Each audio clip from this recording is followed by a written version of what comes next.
Banyak orang masih percaya kalau passive income itu cuma mimpi, sesuatu yang hanya bisa dinikmati segelintir orang kaya. Padahal di tahun 2025, peluang ini justru semakin besar. Kenapa? Karena teknologi, ekonomi digital, dan perubahan gaya hidup sudah bikin aliran uang bergerak dengan cara yang benar-benar baru. Coba bayangkan, di saat sebagian orang masih kerja lembur tiap malam, ada orang lain yang tetap bisa tidur nyenyak, tapi penghasilannya terus bertambah. Perbedaannya bukan di takdir, tapi di cara mereka membangun sistem yang menghasilkan uang tanpa harus selalu ditukar dengan waktu. Halo, gua Carlos Kanisi. Di channel ini kita nggak sekedar ngomongin teori keuangan, tapi strategi nyata untuk bisa hidup lebih bebas di era digital. Jadi, kalau kalian serius mau cari cara baru buat bangun passive income, tonton video ini sampai habis. Karena di tahun 2025, dunia bergerak lebih cepat dari yang kita kira. Hampir semua hal sudah terkoneksi secara digital. Belanja pakai QR, bayar tagihan lewat aplikasi, sampai pekerjaan kantoran pun sebagian sudah tergantikan oleh AI. Perubahan ini bukan ancaman, peluang. Dan kalau kalian bisa ngerti polanya, passive income bukan lagi sekedar mimpi.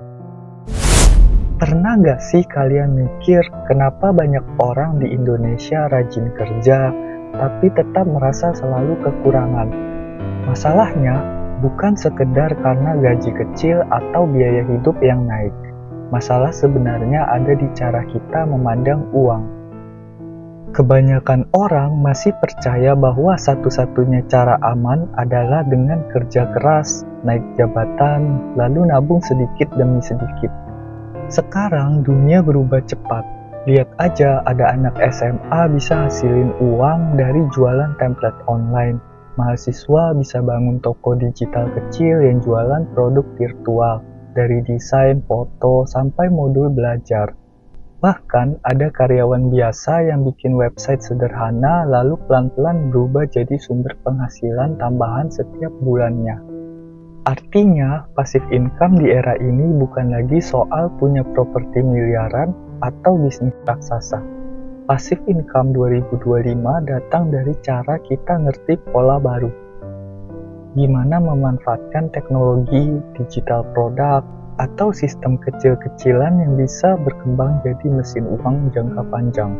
Dan inilah yang akan gue bahas sekarang. 7 rahasia passive income paling relevan di tahun 2025. Rahasia pertama, digital product. Banyak orang mikir passive income itu harus punya kos-kosan, kontrakan, atau properti miliaran.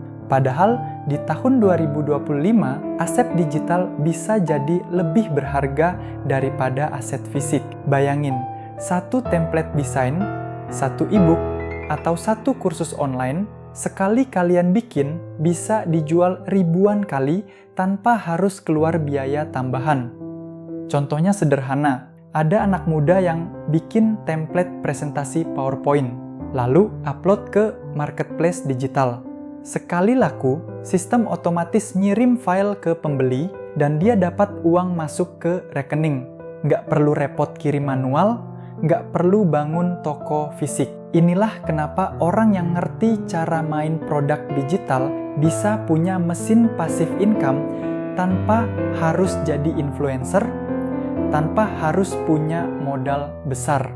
Mereka bangun sekali, lalu sistem digital yang bekerja selamanya. Rahasia kedua, YouTube.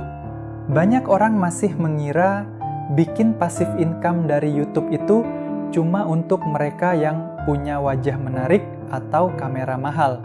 Padahal di tahun 2025, semuanya bisa dikerjakan dengan sistem digital. Sekarang sudah ada teknologi yang bisa bikin skrip otomatis, suara digital yang realistis, bahkan karakter virtual yang tampil layaknya presenter sungguhan. Proses editing pun bisa dipercepat dengan sistem otomatis. Jadi, satu orang saja bisa mengelola channel seolah punya tim produksi besar. Kenapa ini bisa jadi passive income? Karena video yang kalian buat hari ini bisa terus ditonton ribuan orang besok, bulan depan, bahkan bertahun-tahun. dan setiap kali ditonton ada peluang iklan, affiliate, atau penjualan produk digital yang masuk tanpa harus kalian kerjakan ulang. Kuncinya ada di sistem. Kalau kalian bisa bangun perpustakaan konten berkualitas, lalu biarkan algoritma bekerja, channel kalian bisa jadi mesin passive income jangka panjang. Rahasia 3, affiliate dan referral system. Mungkin kalian pernah dengar, ini kelihatannya sederhana. Kalian promosikan sebuah produk, lalu dapat komisi setiap ada orang yang beli lewat link kalian. Tapi di tahun 2025, affiliate udah bukan lagi sekadar pasang link di bio. Hari ini, affiliate berubah jadi strategi membangun cash flow machine. Caranya gimana? Dengan bikin sistem konten yang terus bekerja, bukan sekali promosi lalu hilang. Contohnya gini, ada orang yang bikin satu video review produk digital. Videonya tayang setahun lalu, tapi sampai sekarang masih ditonton ribuan kali tiap bulan. Setiap kali ada yang klik link di deskripsi, komisi terus masuk. Meski si pembuat video sudah lama nggak ngapa-ngapain. Hal yang sama juga berlaku di referral. Misalnya kalian ikut program aplikasi keuangan atau e-commerce. Sekali kalian ajak orang daftar, kalian bisa terus-terusan dapat bonus setiap mereka bertransaksi. Artinya, kalian nggak cuma sekali dibayar, tapi bisa punya arus kas yang berjalan otomatis. Affiliate dan referral di 2025 itu seperti punya salesman digital yang nggak pernah tidur. Selama ada orang cari informasi, sistem kalian terus bekerja. Dan inilah kenapa strategi ini bisa jadi passive income. Bahkan, kalau kalian bukan orang yang suka jualan sekalipun. Rahasia 4, saham dividen dan reksadana dividen. Kalau kalian perhatikan, banyak orang kaya tidak hanya fokus cari capital gain, beli murah, jual mahal. Mereka justru lebih suka punya aset yang rutin kasih dividen. Di Indonesia sendiri, banyak perusahaan besar yang konsisten membagikan dividen setiap tahun. Persentasenya mungkin hanya di kisaran 1 digit, tapi kalau skala portofolio kalian tumbuh, nominalnya bisa sangat signifikan. Misalnya, perusahaan yang rutin bagi dividen Rp1.000 per lembar. Kalau kalian punya 10.000 lembar, itu berarti 10 juta rupiah setahun. Uang yang terus masuk tanpa harus menjual saham. Sahamnya tetap kalian pegang. Nilainya bisa naik, tapi cash flow tetap mengalir. Buat yang nggak mau ribet milih saham satu-satu, ada juga reksadana dividen. Manajer investasi yang akan pilih perusahaan terbaik dan kalian tetap terima bagi hasil rutin. Dividen adalah salah satu bentuk income yang bisa diwariskan. Kalian bisa pegang sahamnya seumur hidup, bahkan bisa diteruskan ke anak cucu. Dan inilah alasan kenapa strategi ini dipakai orang kaya untuk tetap kaya selamanya. Rahasia 5, royalti dan lisensi digital. Beda dengan kerja harian, karya itu punya kekuatan untuk terus menghasilkan, bahkan ketika penciptanya sudah nggak aktif lagi. Dan di era digital, peluang ini makin terbuka lebar. Musisi bisa dapat royalti setiap lagunya diputar di Spotify. Fotografer bisa dapat pemasukan dari stok foto yang diunduh berkali-kali. Bahkan programmer bisa bikin software atau aplikasi, lalu dijual dengan lisensi ke perusahaan-perusahaan.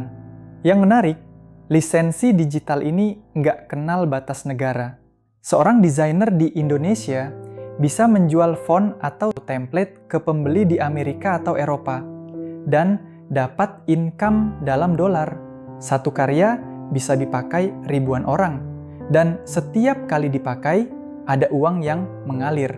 Inilah salah satu bentuk passive income yang bisa bertahan lama. Rahasia 6, franchise dan bisnis sistematis. Kalau kita bicara bisnis, kebanyakan orang mikir capek, ribet, harus selalu ada di lokasi, dan tidak bisa ditinggal. Itu benar kalau bisnisnya dibangun tanpa sistem. Tapi orang kaya main di level yang berbeda. Mereka bangun bisnis yang bisa berjalan sendiri. Itulah kenapa franchise jadi salah satu strategi favorit. Dengan franchise, kalian nggak harus bikin sistem dari nol. SOP, manajemen, supply chain, bahkan branding sudah siap. Kalian tinggal jalankan, lalu nikmati aliran cash flow.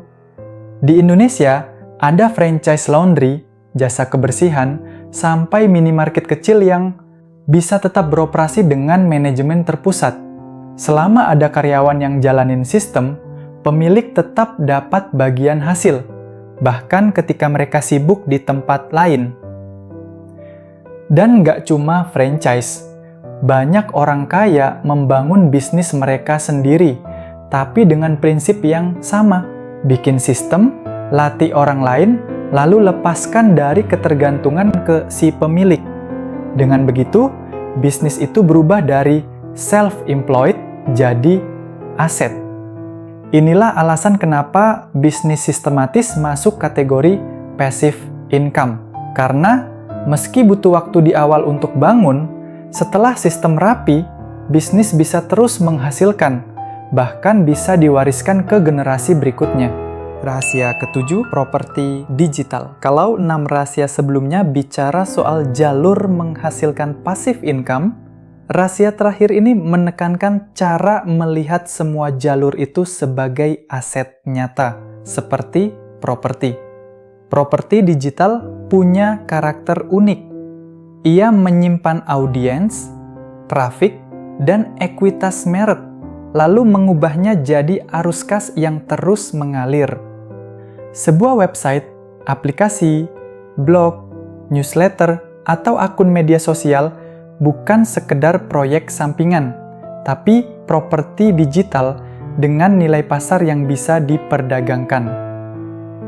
Contoh sederhana, sebuah website resep masakan yang konsisten dapat trafik. Dari trafik itu, iklan jalan, afiliasi produk dapur tetap mengalir. Itu bukan sekedar kumpulan artikel, tapi properti digital yang punya valuasi, bahkan bisa dijual miliaran.